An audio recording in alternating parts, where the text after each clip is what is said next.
messy Bible moments, from unholy mess to holy mercy.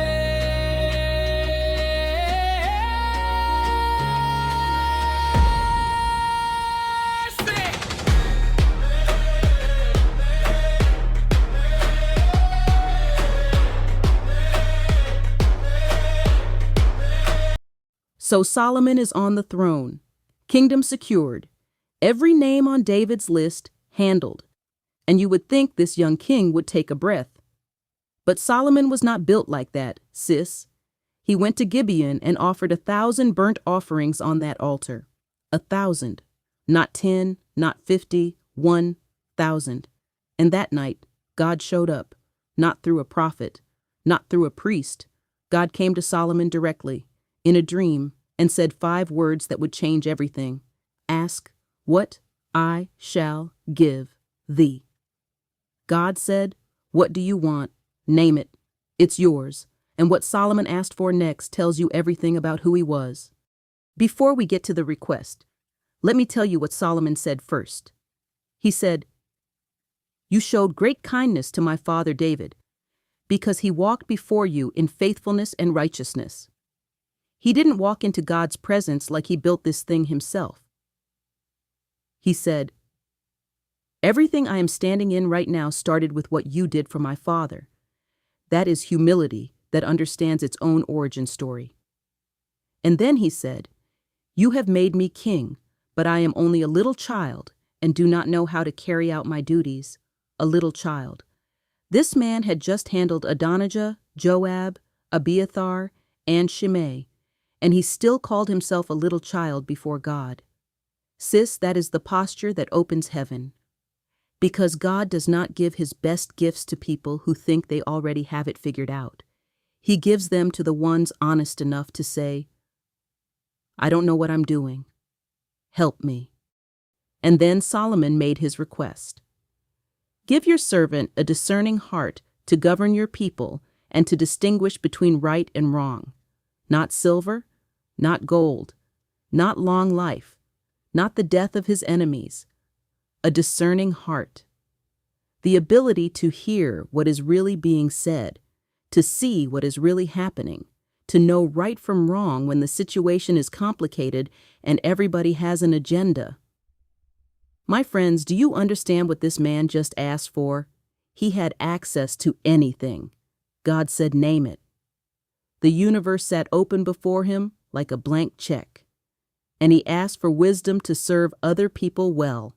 Not wisdom to build his own empire, not wisdom to outsmart his enemies, wisdom to govern, to distinguish right from wrong, to lead people he knew he was not yet equipped to lead alone. Sis, the most powerful thing you can ask God for is not more resources. It is more discernment about how to steward what you already have. And God's response, "Honey, it wrecked me." God said, "Since you asked for discernment in administering justice and not for long life or wealth or the death of your enemies, I will give you a wise and discerning heart so that there will never have been anyone like you, nor will there ever be. Never has been anyone like you, nor will there ever be." God looked at Solomon's humble request and said, "That is what I was waiting for. Not ambition, not a list of personal desires. Just, I don't know how to do this. Help me serve your people well." And God said, "Not only will I give you wisdom, I will also give you what you did not ask for. Riches, honor, long life, if he walked in God's ways." Honey, when you ask God for the right thing, he throws in everything else with a cherry on top. Read that again. He throws in everything else. That is not a small detail. That is the whole point of this story. Solomon woke up from the dream, went back to Jerusalem, stood before the ark, offered burnt offerings and fellowship offerings, and then threw a feast for all his court.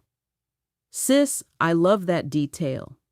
He didn't hoard the blessing, didn't sit with it privately. He worshiped. And then he celebrated with his people. because wisdom that doesn't flow outward toward others is just intelligence wearing a costume. Real wisdom serves. Real wisdom gathers. Real wisdom knows the blessing was never just for you. And almost immediately, God gave Solomon an opportunity to demonstrate exactly what he had been given.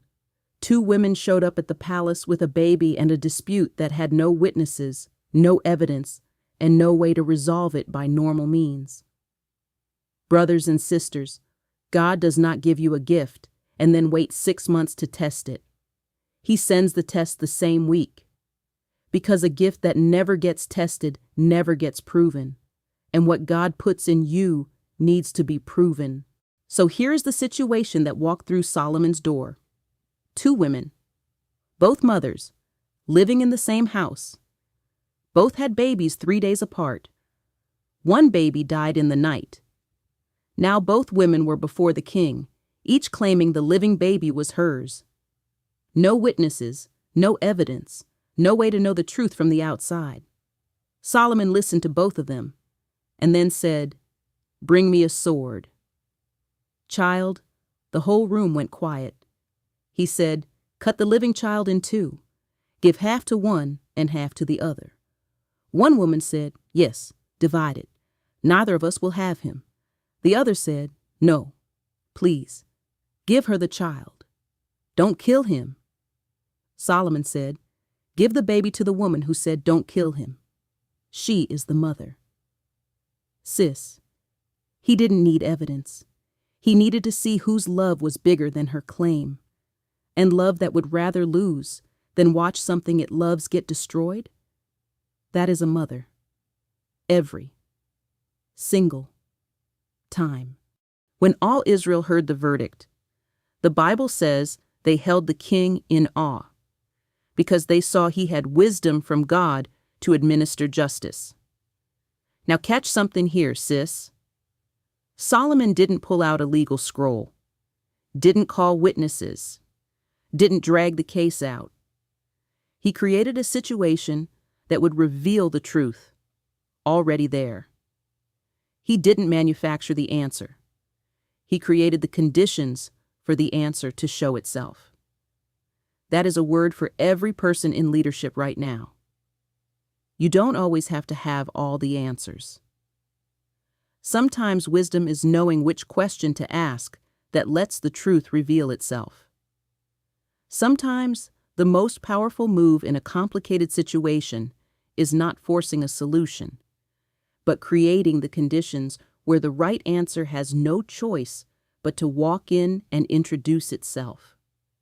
That is not cleverness, sis. That is God in you operating exactly the way He designed. And that is available to you when you ask for the right thing. Let's talk about what Solomon's kingdom looked like at its peak, because this man was not playing. Judah and Israel were as numerous as sand on the seashore. They ate, drank, and were happy. People came from everywhere to hear his wisdom. From all nations, kings sent representatives, traveled from the ends of the known world just to sit in this man's presence. He spoke 3,000 proverbs. His songs numbered 1,005. He spoke about plant life, animals, birds, reptiles, and fish. Child, his wisdom was not limited to spiritual things. It covered everything: the natural world, relationships, leadership, poetry, music.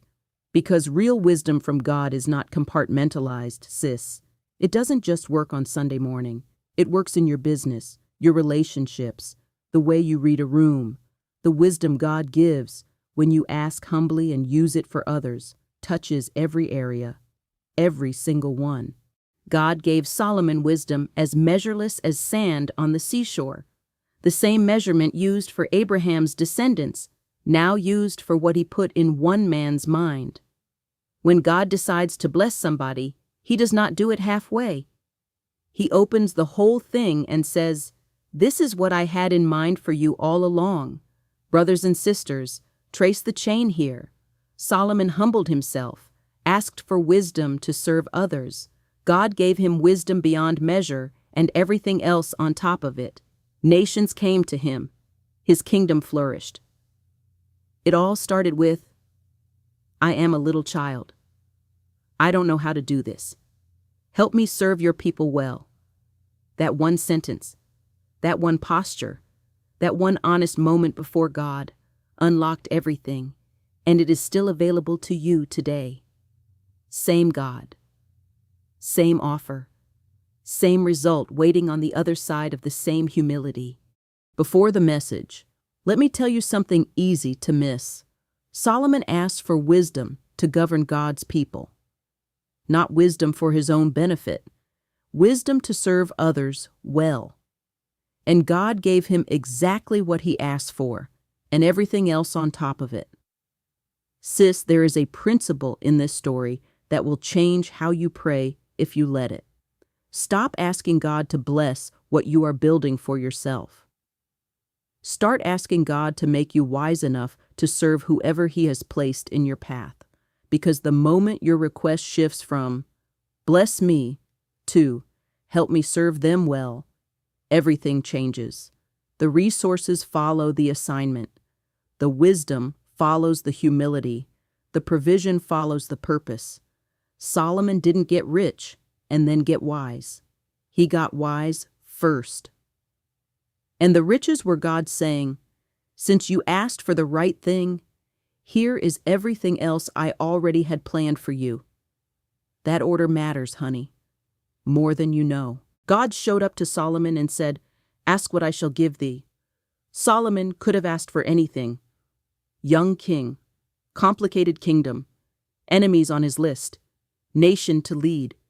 He could have asked for military might, wealth, the death of his enemies. And instead he said, I am a little child.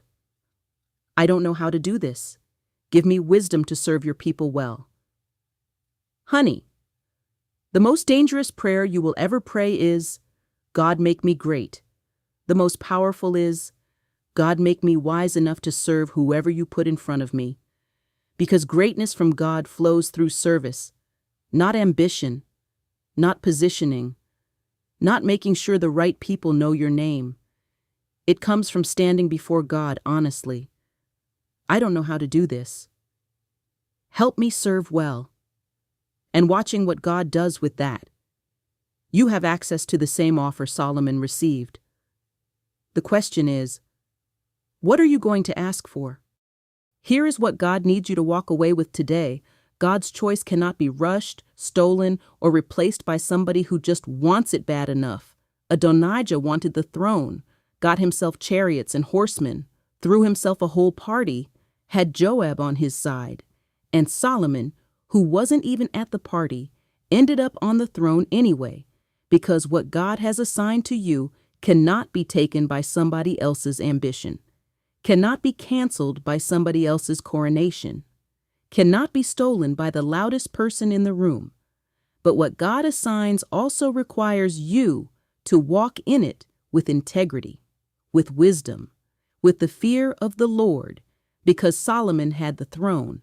And what he did with it next, child, is going to be the most celebrated and ultimately most heartbreaking story in all of 1 Kings. A man so wise God himself showed up to give him whatever he wanted, who still found a way to make a mess of it. Next episode, Solomon asks for wisdom. You are not ready. Here's what God needs you to walk away with today, my friends. The same God who showed up to Solomon in that dream is available to you right now, asking the same question, what do you want? Before you answer, let Solomon's request sit with you. He didn't ask for more. He asked for wisdom to handle what he already had. He didn't ask to be great. He asked to serve well. And God said, since you asked for that, I'm giving you everything else too. So what is your real request today? Because if you can shift from bless me to make me wise enough to serve, everything changes. Period. Ask God for a discerning heart, not for yourself alone, for everyone He has already placed in your path. And honey, just wait until next episode. Solomon built something breathtaking with that wisdom. The temple, the glory. A queen who traveled from the ends of the earth just to test him. And then, the fall nobody saw coming. You are absolutely not ready.